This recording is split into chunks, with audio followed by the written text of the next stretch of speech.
नमस्कार दोस्तों, एजुकेशन 24 में आपका स्वागत है। दोस्तों आज का वीडियो आप सभी के लिए बहुत ही खास होने वाला है, क्योंकि आज के इस वीडियो में मैं आपको बीए फर्स्ट ईयर के सेकेंड सेमेस्टर में आपका जो सब्जेक्ट है जियोग्राफी यानी कि भूगोल, उसके अंदर कौन कौन से क्वेश्चन आने वाले हैं। इस वीडियो के अंदर मैं आपको आने वाले क्वेश्चन के बारे में बताऊँगा, सो आप इस वीडियो को ध्यान से देखिएगा ताकि आपको आने वाले क्वेश्चन के बारे में अच्छे से पता चल सके। तो आइए बिना किसी देरी के हम लोग शुरू करते हैं और जियोग्राफी के अंदर जो भी क्वेश्चन आने वाले हैं उन आने वाले क्वेश्चन के बारे में जानते हैं। तो यहाँ पे सबसे पहले हम लोग अति लघु उत्तरीय प्रश्नों के बारे में जानेंगे। तो अति लघु उत्तरीय प्रश्नों में पहले प्रश्न की बात की जाए तो यहाँ पे आपका पहला प्रश्न दिया हुआ है, सांस्कृतिक मिलन क्या है। पहला प्रश्न कह रहा है कि सांस्कृतिक मिलन क्या है। यहाँ पे आपको सांस्कृतिक मिलन के बारे में बताना है। अब अगले क्वेश्चन की बात की जाए तो यहाँ पे आपका दूसरा क्वेश्चन दिया हुआ है, आदिम कृषि की विशेषताएं बताइए। दूसरा क्वेश्चन कह रहा है जो आदिम कृषि है उसकी क्या विशेषता है। यहाँ पे आपको आदिम कृषि की विशेषताएं बताना है।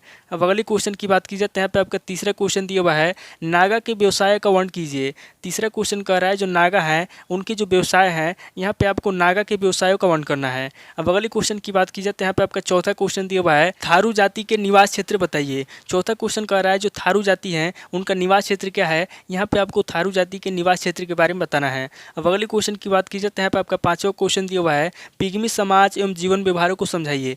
पांचवा क्वेश्चन कह रहा है जो पिग्मी समाज है एवं उनका जो जीवन व्यवहार है, यहाँ पे आपको पिग्मी समाज के बारे में बताना है और उनके जीवन व्यवहारों को समझाना है। अब अगले क्वेश्चन की बात की जाए तो यहाँ पे आपका छठा क्वेश्चन दिया हुआ है, संसार के 4 प्रमुख सांस्कृतिक प्रदेशों के नाम बताइए। छठा क्वेश्चन कह रहा है कि संसार के जो 4 प्रमुख सांस्कृतिक प्रदेश हैं, यहाँ पे आपको संसार के 4 प्रमुख सांस्कृतिक प्रदेशों के नाम लिखना है। अब अगले क्वेश्चन की बात की जाए तो यहाँ पे आपका सातवां क्वेश्चन दिया हुआ है, कनाडा के प्रमुख वृक्ष का नाम बताइए। सातवां क्वेश्चन कह रहा है जो कनाडा का प्रमुख वृक्ष है, यहाँ पे आपको कनाडा के प्रमुख वृक्ष का नाम लिखना है। अब अगले क्वेश्चन की बात की जाए तो यहाँ पे आपका आठवां क्वेश्चन दिया हुआ है, लकड़ी काटने तथा चीरने के व्यवसाय के लिए सुविधाएं बताइए। आठवां क्वेश्चन कह रहा है कि लकड़ी काटने तथा चीरने का जो व्यवसाय है, यहाँ पे आपको लकड़ी काटने और चीरने के व्यवसाय के लिए सुविधाओं के बारे में बताना है। अब अगले क्वेश्चन की बात की जाए तो यहाँ पे आपका नवा क्वेश्चन दिया हुआ है, जनसंख्या स्थानांतरण के काल पक्ष को समझाइए। नवा क्वेश्चन कह रहा है जो जनसंख्या स्थानांतरण के काल पक्ष हैं, यहाँ पे आपको जनसंख्या स्थानांतरण के काल पक्ष को समझाना है।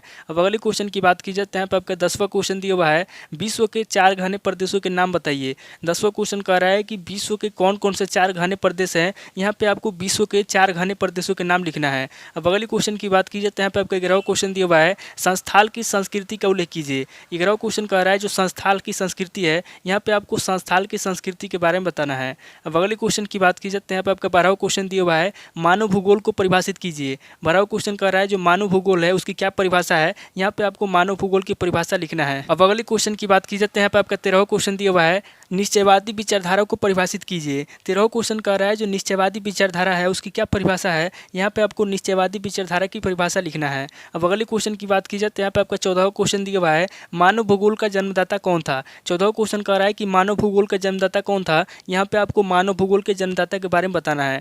तो टोटल आपके 14 क्वेश्चन हो गए जो आपसे अति लघु उत्तरीय प्रश्न में पूछे जाएंगे। अब आगे हम लोग लघु उत्तरीय प्रश्नों के बारे में जानेंगे। तो यहाँ पे लघु उत्तरीय प्रश्नों में पहले प्रश्न की बात की जाए तो यहाँ पे आपका पहला प्रश्न दिया हुआ है, सांस्कृतिक प्रसार किसे कहते हैं, यह कितने प्रकार का होता है। पहला क्वेश्चन कह रहा है कि सांस्कृतिक प्रसार किसे कहते हैं। यहाँ पे आपको सबसे पहले सांस्कृतिक प्रसार के बारे में बताना है, उसके बाद आगे आपको ये बताना है कि सांस्कृतिक प्रसार कितने प्रकार का होता है। अब अगले क्वेश्चन की बात की जाए तो यहाँ पे आपका दूसरा क्वेश्चन दिया हुआ है, घुमक्कड़ पशुपालन पर संक्षिप्त टिप्पणी लिखिए। दूसरा क्वेश्चन कह रहा है जो घुमक्कड़ पशुपालन है, यहाँ पे आपको घुमक्कड़ पशुपालन पर संक्षिप्त में टिप्पणी लिखना है। अब अगले क्वेश्चन की बात की जाए तो यहाँ पे आपका तीसरा क्वेश्चन दिया हुआ है, मानवीय अर्थव्यवस्था का वर्गीकरण कीजिए। तीसरा क्वेश्चन कह रहा है जो मानवीय अर्थव्यवस्था है, यहाँ पे आपको मानवीय अर्थव्यवस्था का वर्गीकरण करना है। अब अगले क्वेश्चन की बात की जाए तो यहाँ पे आपका चौथा क्वेश्चन दिया हुआ है, ग्रामीण और नगरीय अधिवास में अंतर कीजिए। चौथा क्वेश्चन कह रहा है जो ग्रामीण और नगरीय अधिवास है उसमें क्या अंतर है, यहाँ पे आपको ग्रामीण और नगरीय अधिवास में अंतर लिखना है।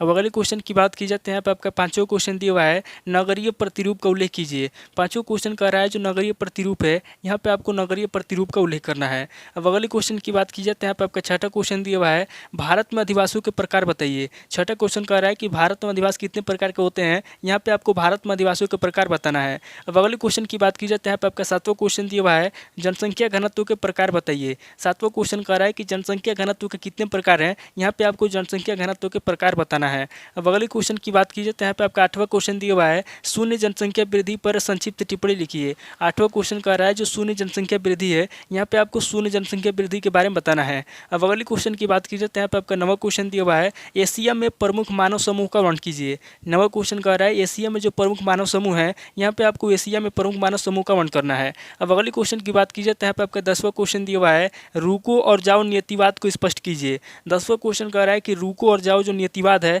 यहाँ पे आपको रुको और जाओ नियतिवाद को स्पष्ट करना है। अब अगले क्वेश्चन की बात की जाए तो यहाँ पे आपका 11वां क्वेश्चन दिया हुआ है मानव भूगोल की प्रगति में जीन ब्रून्स के योगदान की समीक्षा कीजिए। 11वां क्वेश्चन कह रहा है जो जीन ब्रून्स है, यहाँ पे आपको मानव भूगोल की प्रगति में जीन ब्रून्स के योगदान के बारे में बताना है।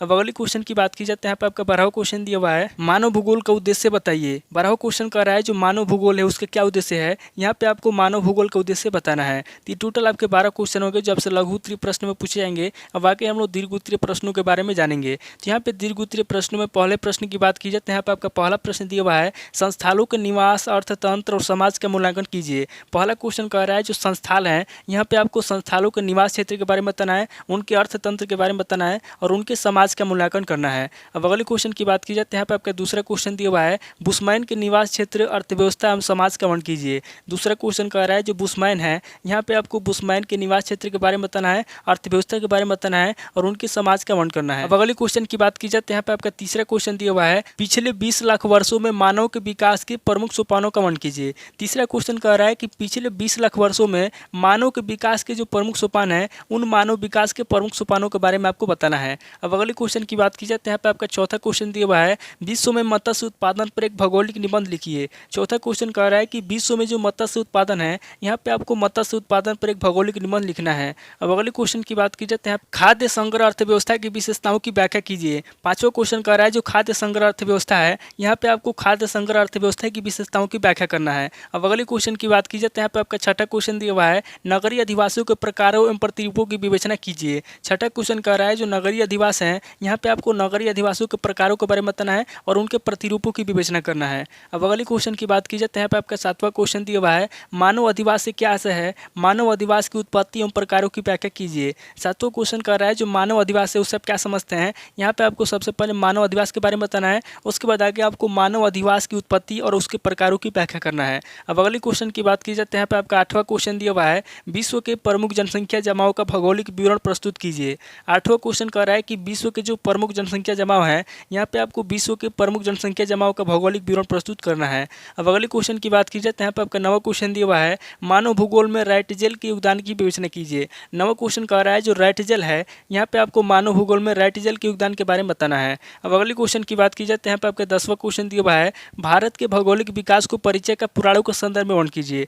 10वां क्वेश्चन कह रहा है जो भारत के भौगोलिक विकास है, यहाँ पे आपको भारत के भौगोलिक विकास का परिचय पुराणों के संदर्भ में वर्णन करना है। तो टोटल आपके 10 क्वेश्चन हो गए जो आपसे दीर्घ उत्तरीय प्रश्न में पूछे जाएंगे। तो इस वीडियो के अंदर मैंने आपको अति लघु उत्तरीय प्रश्न, लघु उत्तरीय प्रश्न और दीर्घ उत्तरीय प्रश्न तीनों तरह के प्रश्नों के बारे में बता दिया। आप इन तीनों तरह के प्रश्नों को नोट कर लीजिए और किसी किताब से सीरीज से मिलाकर के याद कर लीजिए। तो दोस्तों आज इस वीडियो को मैं यहीं पे स्किप करता हूँ, मिलता है आपसे नेक्स्ट वीडियो में। अगर आपको वीडियो अच्छा लगा तो वीडियो को लाइक कीजिए, शेयर कीजिए और कमेंट करके बताइए कि आपको नेक्स्ट वीडियो किस टॉपिक ऊपर चाहिए। थैंक यू दोस्तों।